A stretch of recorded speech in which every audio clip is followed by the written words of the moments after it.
Hello everybody, my name is Rolach, and welcome to probably the last video you'll ever see of me doing Bayonetta 2. I am joined today with my good buddy. Oh, sorry. Say your name. I was eating my soup, alright? I'm a hungry man. I spent 4 hours making this delectable stew, and now I'm going to be eating it for like 4 days. There you go. Everyone at home, do meal prep. It's fucking awesome. People will find you more attractive if you do meal prep. My name is Blue Q, by the way. And Ross has a last couple things to show me for Bayonetta 2. Particularly the witch trials. Ross, do you want to explain what the witch trials kind of are? Because I don't think I ever bothered with these. Yes, no. So the witch trials are similar to Angel Slayer from the first game. You unlock these bonus chapters after you beat the game, and these are essentially just bonus gauntlet runs where you fight pretty much every enemy you faced off in the entire game.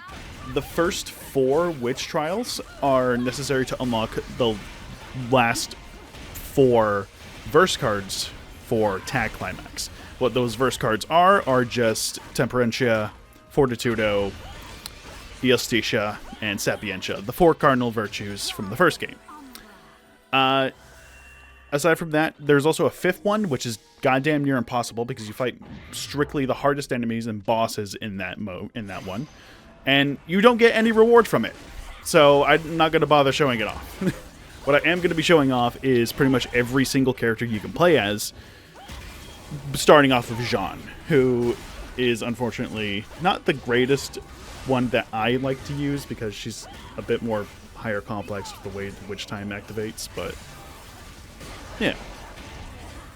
And we just figured we'd do like some post-commentary stuff over it just to make it a little bit more easier, because talking over doing something like this probably won't be too great. Yeah, we're not super great at being funny and interesting at the best of times, but having to do it while also playing Bayonetta 2 is a pretty heavy task.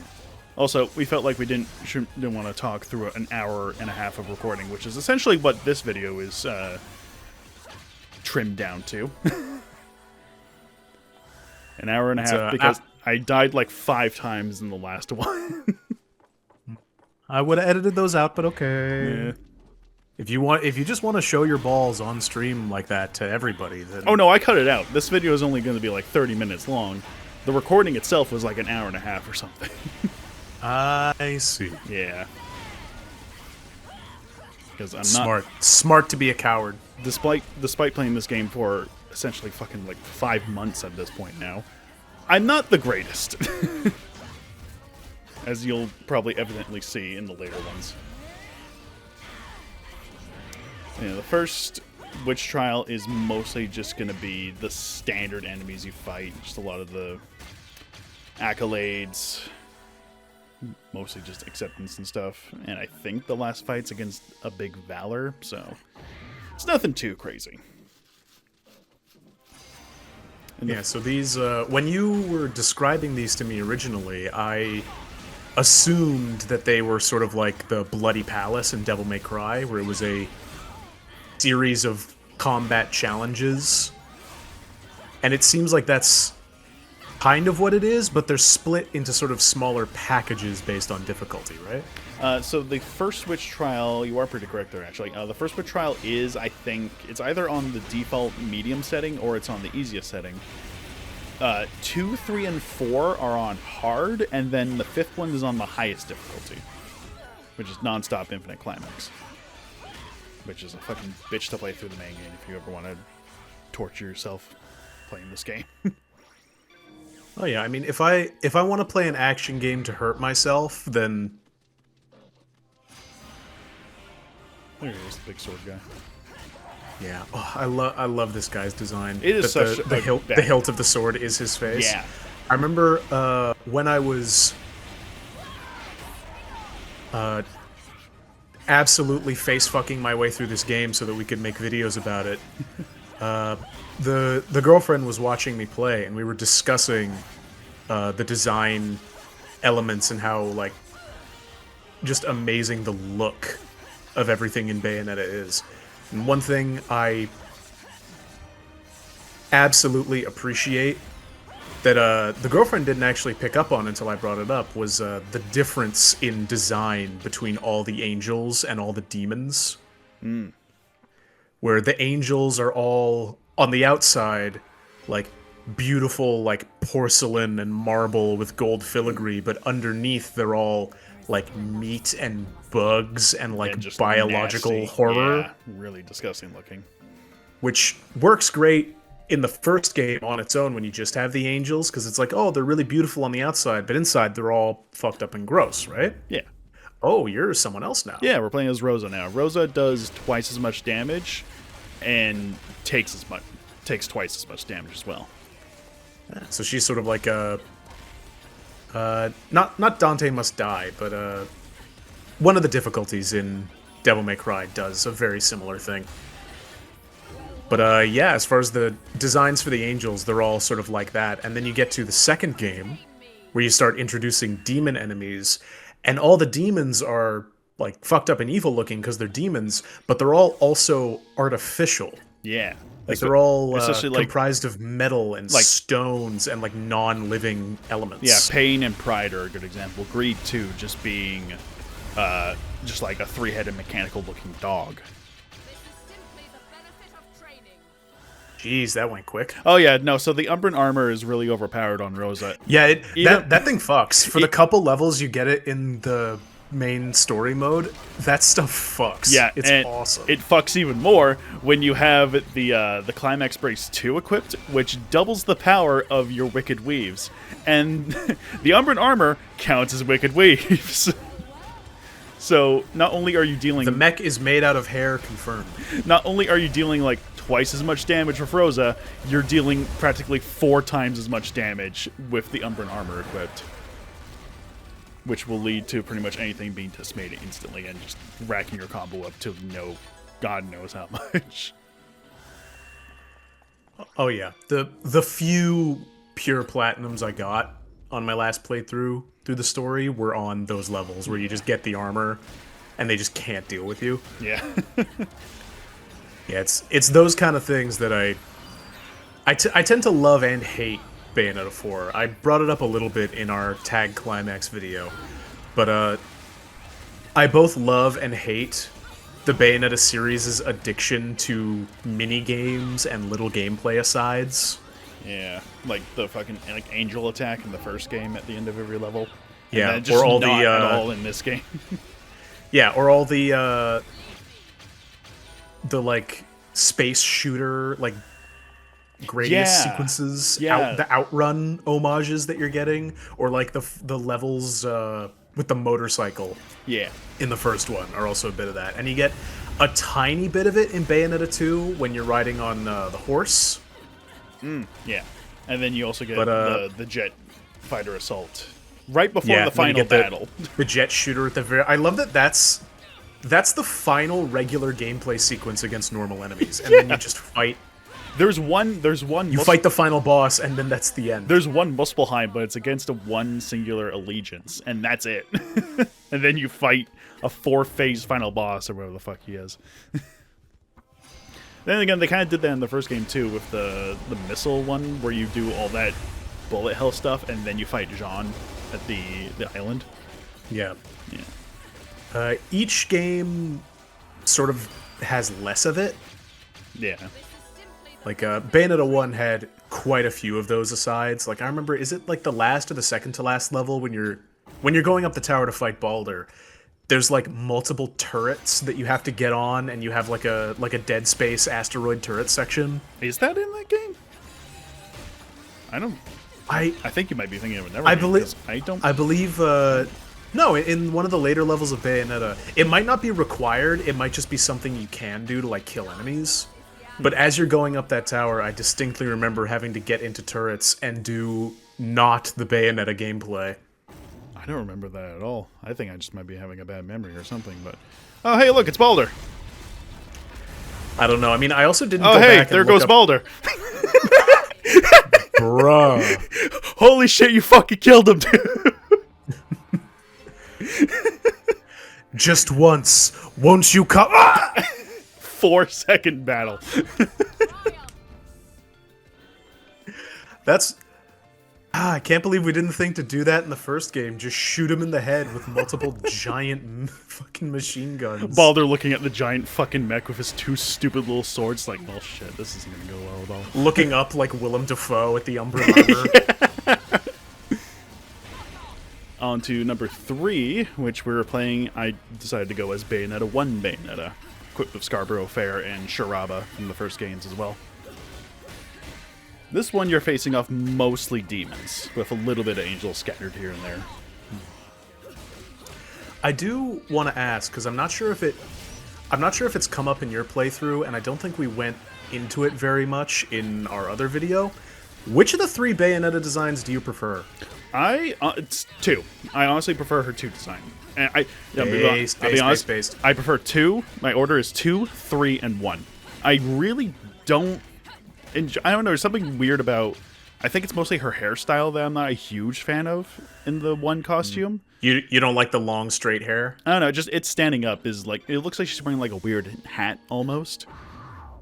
But yeah, I can see it. Well, I think it's partly because the hair sort of merges into the rest of the costume, but yeah. I agree with you putting Bayo 2 Bayonetta at the very top, but I would go 2, 1, 3.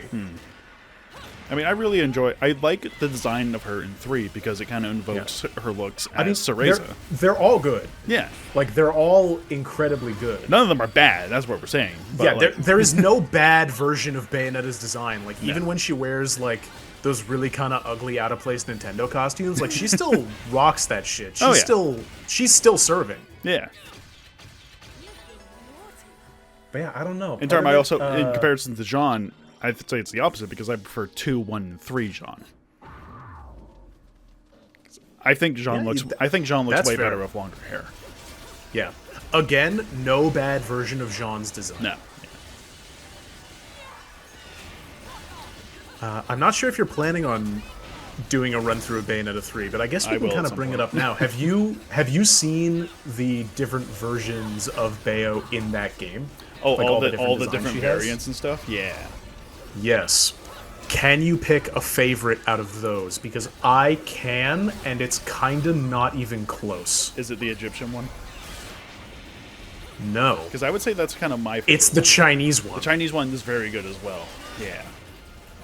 But I would say the Egyptian one I really like. Oh, yeah. Again, a Bayonetta game looks bad. No, yeah. Like, even like the shittiest lame-o chuds, like, look cool. Yeah. Like, Luca looks great, even though I wouldn't trust him alone in a room with a drink I'm drinking. Well, no, you probably could. He would just fuck it up. I think of any character in the Bayonetta series, Luca is probably the one you can trust in any situation, just because he's a fucking idiot most of the time. Yeah, he's too dumb to be evil kind of thing. Yeah, no, he wouldn't do that. I mean, until we get to 3, but spoilers for 3. Nah, you'll get there. Yeah. But yeah, no, he would knock my drink off the table, and then it would go into the really cheap still frame like clock cutscenes, and it would just be a reaction shot of me seeing my drink on the floor. Because they couldn't afford to animate that whole scene. And then he would fucking fall down somehow. And then he would try to grapple away. Yeah. We go, oh shit, and then smack into the bar door. Yeah, he'd have a Batman Telltale style grapple away prompt on screen at all times. And then he fails. Luca is in a constant state of a QuickTime event, but he keeps fucking them up. Yeah, Luke. Okay. Yeah, Luke. That's like the perfect description of like anxiety. You know, like you're always. It always feels like a QuickTime event's gonna happen. The panic dodge of Resentment's fucking child beam attack. Yeah, the Bayonetta alternates that you get in 3 are the best part of Bayonetta 3. I'd say they're the only part of Bayonetta 3 that I don't have any, like, incredibly harsh criticism about. Because they're just good. Yeah. Designs in most games you can probably just get behind because it looks, like, fantastic. most of the time for certain games. Like it's the case of so many different games. Like some games that do like very poorly, but like, oh man, design is fantastic though. It's a shame this game sucks. Yeah, the game itself isn't going to sell, but damn, a lot of people are going to open source Filmmaker. I've seen people saying that about, not to date this video too much, but I've seen people saying that about Highguard. Yeah. That, like, a couple of the designs are kind of nice enough, but the rest of the game is just another team-based shooter that doesn't offer anything new. Yeah, and it's not like Valve's work with Deadlock, where every character is just dripping with sauce. Yeah. And like every character, I would believe someone going, "That's my favorite character design in a game." Yeah. Same could be said for most fighting games and like MOBAs and stuff. It's like, I don't want to play this game at all, but like this character I like just because. Yeah, this character is cool, even though I don't like this game. Yeah. Like I felt that way for a long time with League of Legends, and that's why I was really excited about the League of Legends fighting game, which is like fully out now, by the way. Yeah. Yeah. So we gotta play it. But I know. Hey, you clutched it out. Phantasmagoria 2 is defeated. Phantasm marinara sauce. Half the names in this fucking game you cannot fucking pronounce properly without looking up how it works. Oh yeah. Like the then they give you some easy ones that are just like ball. Diomedes. Yeah, or just like Diabetes. Diomedes. It's the horse. It's one of the. This is my horse Diabetes. It's the name of the king from the Herculean legend that had the 4 horses. That's the origin. I know who Diomedes is. I just heard you say diabetes, and then I got the idea of diabetes being an enemy you have to fight in an action game, and it's funny as hell. And there's the bat that's like a Aztec name. The Swindler of Progress, Diabetes. Is that Embracer of Extremes, Diabetes. Embracer of Extremes, anxiety. Embracer of extreme blood sugar levels. That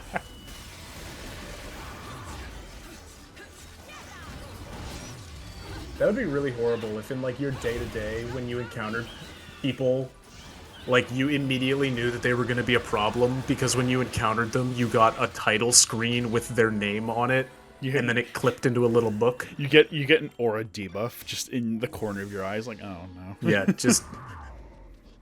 Hey, what's up? I'm Keith, ruiner of the party, Keith. And then the demon book clips closed.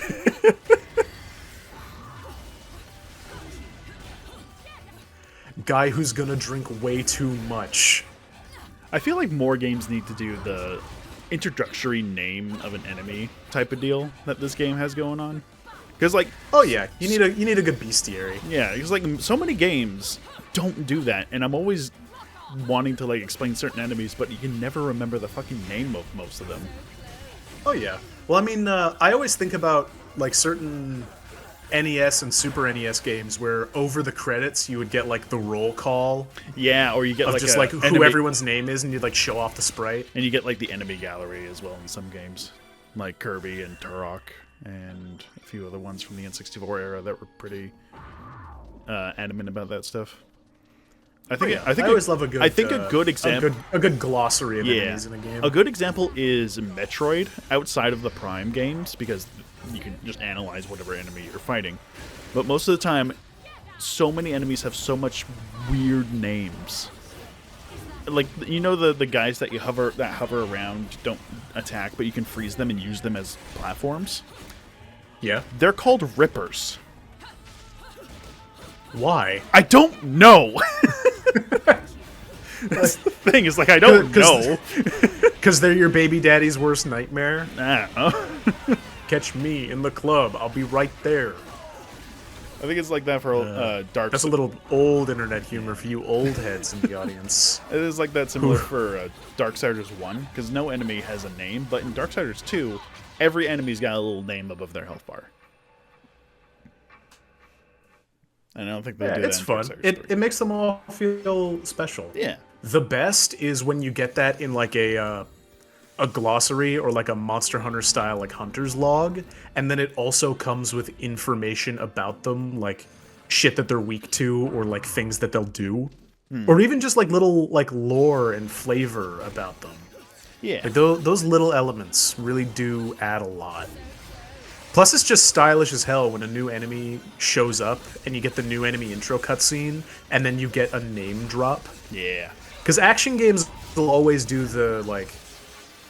Or will generally always do, like, if a new enemy gets introduced, they'll bring attention to it, because a new enemy is a new form of interaction for the main gameplay loop. Or when Like, it's really important that, oh, this is the level in DMC5 where the riots start showing up, and you have to start playing around riots being in every fight. And it's like in the Zelda series, whenever you face a boss, it gives the title and the name of the boss. So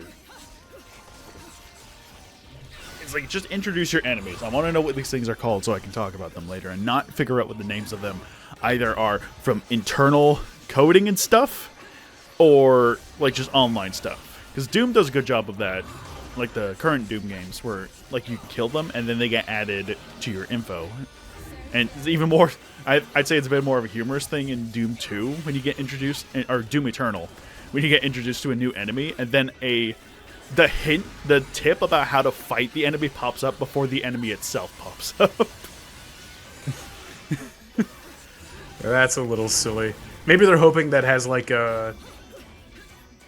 Like when the horror game teaches you how to sprint kind of effect. It's like, oh, why do I need to know this now? Oh, I have a stamina bar. Uh-oh.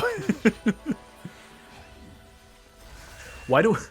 Well, I was just walking through this room, and then the game told me I could press L2 to view my horny meter at any time. I wonder when that's going to be relevant. But wait, I have a gun. Why do I need to hide? Oh, no. You could tell I was kind of fed up with these fights at this point. This was like attempt number 4 or 5, I think. And I just swapped to the Earrings of Ruins just so I can blast through certain enemies. I had the wiki open to remember which fights were coming up, because everything was just super annoying about this whole fucking thing. Yeah, that's a bit of some of that late game completion fatigue. Yeah. Are you generally someone who goes for 100% completion in games? It depends. Depending on the game, because if like, for the most part, like Metroid games, whenever I try like a new one, I try to go for 100% completion first, and then go and fight the final boss. But if it's like games that I have no idea about, I kind of just like wait until the end of the game and then try to like clean up anything I've missed. It's like, that's a good. Yeah, but are you the type to go after it even if it's not necessarily like content you missed? Like, are you the kind of person that really cares about getting 100% achievements? It depends on the game, and it depends if the achievements are relatively easy to acquire. Like, I was surprised when I actually got 100% completion on God of War Ragnarok, because I never got 100% completion on God of War 2018. But I was able to track down everything that needed to be done in that game, and it was relatively easy. Far more so than the 2018 version was. But if it's like a grindy, repetitive task, exactly. If getting to 100 is not like in itself engaging, I will generally not bother. Like I play a game until I stop having fun with it, and then I stop playing. Yeah, like I'd say the Bayonetta games are another good example of that, because the platinum ticket, you need like 99 million Halos, and yeah, you need to max out. I don't know if you noticed, these games are not that long.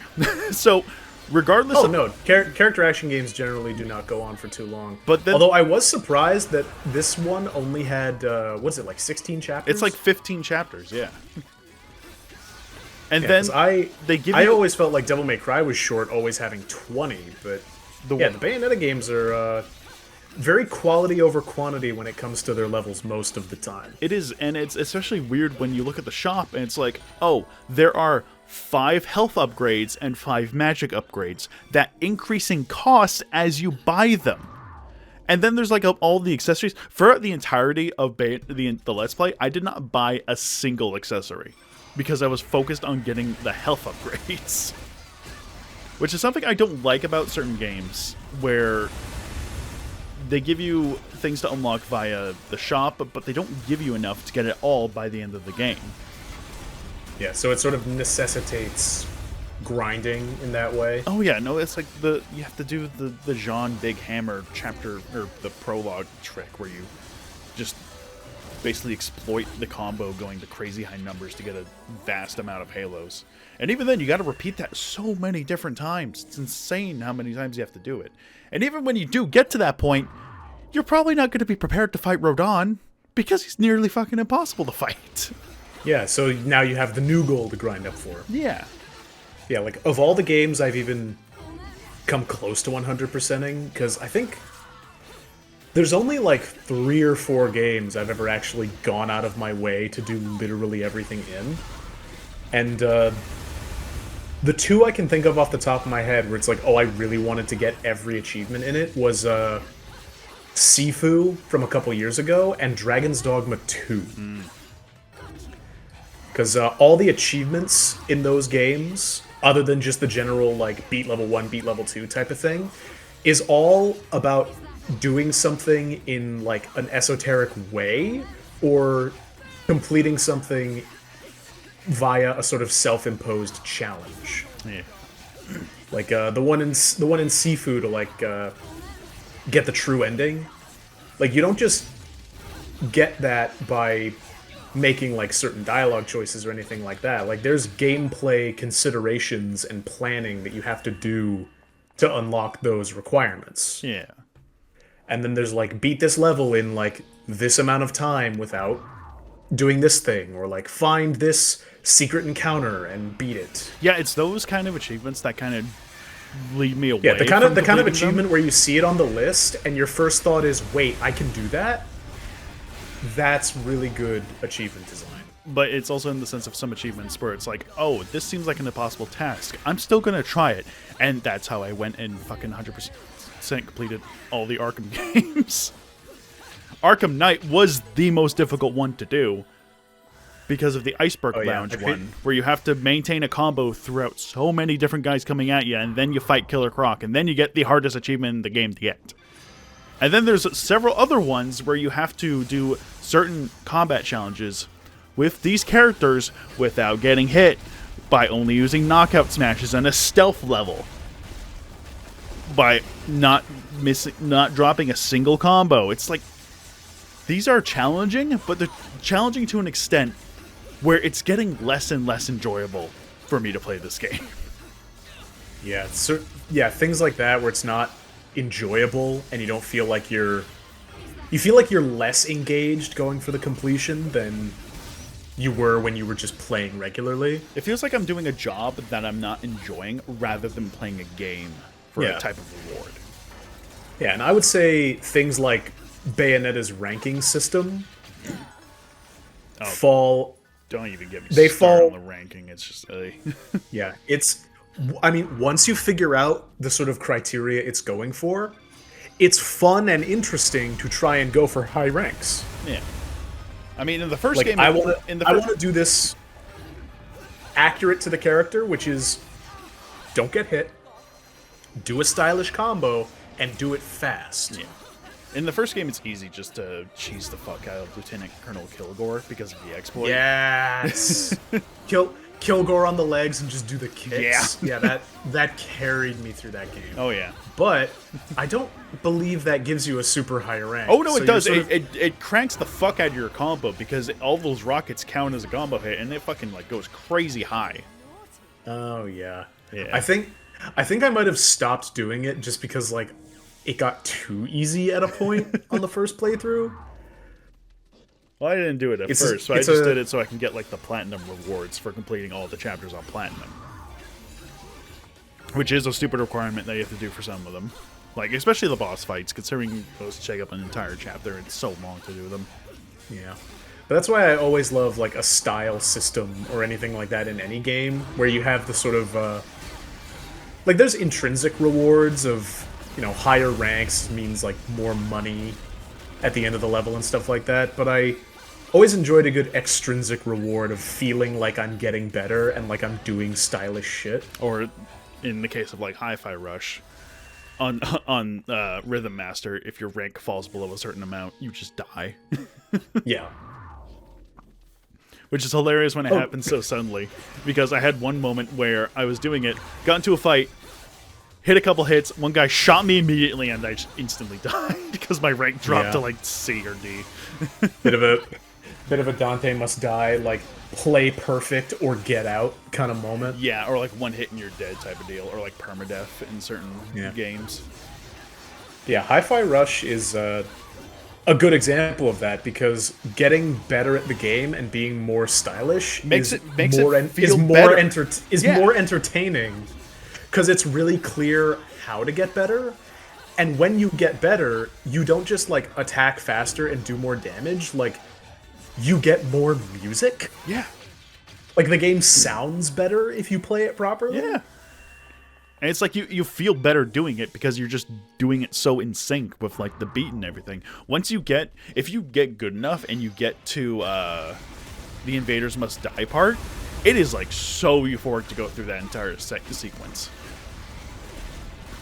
Yeah, man, Hi-Fi Rush is so amazing for being like one of the only character action games I could recommend to a normal person. Hey, look, it's Baldur again. He's gone. Oh, hey, bye, Baldur. Sorry, we were talking about a different game. Could you tell I was kind of sick and tired of fighting Baldur over and over again and dying over and over again at this point? So just have him stand by for Titanfall real quick, and then you're done. He's like, I've returned, not again. Bam, bam, bam. But yeah, like, I was talking about it with, Yeah, no, that's the end of it. But if you want to finish your sentence, we can wrap it up and then. Oh, I thought there were 5 witch trials. I'm not doing the 5th witch trial, dude. It's like impossible to do. I can barely get through like the 3rd fight. Come on. Okay, well then hold on. I have the wiki pulled up here. Let's just talk about the level 5 witch trial and maybe. Oh, I want to bring up something. Let's have a discussion about why this won't be getting done. I want to bring up something about the wiki as well. So in the Bayonetta wiki, the fandom wiki, so obviously it's already immediately already dog shit. They have an entire walkthrough for the first game. They have one technically for the second game. But if you look at like just the walkthrough page, it's got all the chapters in the first game. All the chapters in the second game are red. Same with the third game. Nobody, and same with Bayonetta Origins Series and Lost Demon. Nobody has fucking documented any guide or walkthrough on this game. For 100% completing this game in preparation for the Let's Play, I had to go through a guide with this pompous douchebag who just kept misnaming things. First off, he thought Rosa in the chapter where you go back in time is just Bayonetta, but in the past, and it's like, you fucking idiot. And then he keeps bringing up, it's like, oh, these are filler fights. We don't want to do this fight. That's fine. It's like, just fucking, people are fighting these to get a good rank in the fucking mission, dude. Yeah. They're fighting these because they're fun and the gameplay is good, you fucking cuck. Right? And it's like the only decent guide. Sorry, I shouldn't disparage this man if the only thing I know about him is that he has bad opinions about Bayonetta 2 fights. Yeah. Okay. So, yeah. So, Witch Trial 1 is on second climax, so normal. Witch Trial 2, 3, and 4 are on third climax, aka hard. Witch Trial 5 is on infinite climax and has you face off against like the most difficult enemies in the entire game. First one being Enrapture, Allegiance, and Hatred. So those guys are already so much fun to fight.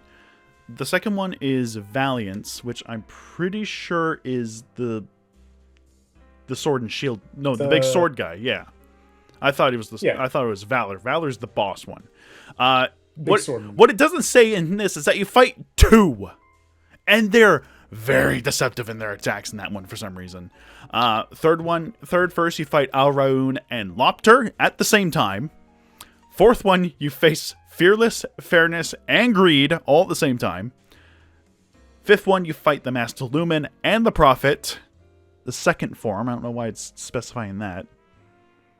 I don't know if that means it's the Lopter form. No, it's the Prophet form. Verse 6 is the final boss, a Seer. Verse 7 is Grace and Glory and Sloth. Verse 8 is against they're based. Grace and Glory is harder than the final boss. Yeah. Verse 8 is Bayonetta and Jean, and then verse 9 is Baldur and Rosa. So I can barely get past verse 3, let alone 4. I'm not going to bother with this entire witch trial. There's also 0 reward for doing it, so also not going to bother with it. Yeah, viewers at home can imagine in their mind what having to fight Bayonetta and Jean and Baldur and Rosa back to back might look like. It gives the feeling of going through the Bloody Palace as Virgil, and the final 2 floors are Dante and then Dante but serious.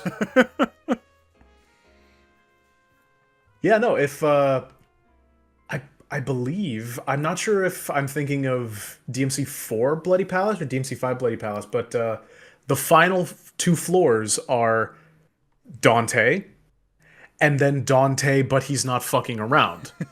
Like, it's Dante as a regular boss fight, and then it's Dante as if someone else was playing as him.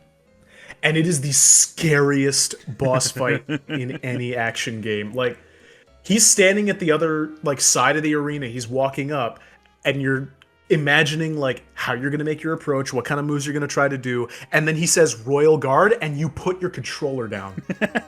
You don't press a single fucking button because he will parry it, and he will release and take all your health. If they wanted to add insult to injury, they could have added Rodon into the 5th witch trial, but we just have to deal with that. So anybody can do that attempt. Witch trial 4 is hard enough. I can't even imagine going through the entirety of it with the 5th one, because I just don't want to do it.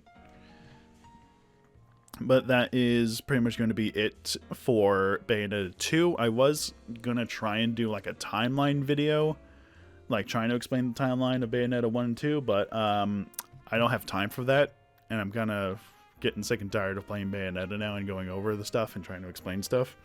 So I'm just going to leave it at this. Thank you, my good buddy, for joining me for the last 2 episodes at least, a little bonus content so I don't go crazy just talking about nothing for 30 minutes. Hey, fair. I'm always happy to put in what little input I can in my areas of expertise, such as niche Japanese action games. Yeah. This is going to be the last proper Let's Play video for a while because I am moving and I'm taking a whole week off, but I'm not going to be doing any recording. I probably won't be able to do any recording in my new place just yet. So you'll have a couple of videos coming out of just some Diddy Kong racing. The Smash quiz is going to be coming out that week as well. That's also going to be featuring Braden in it, as well as a couple of others. But yeah, thank you all for watching. Thank you for joining me again, Braden.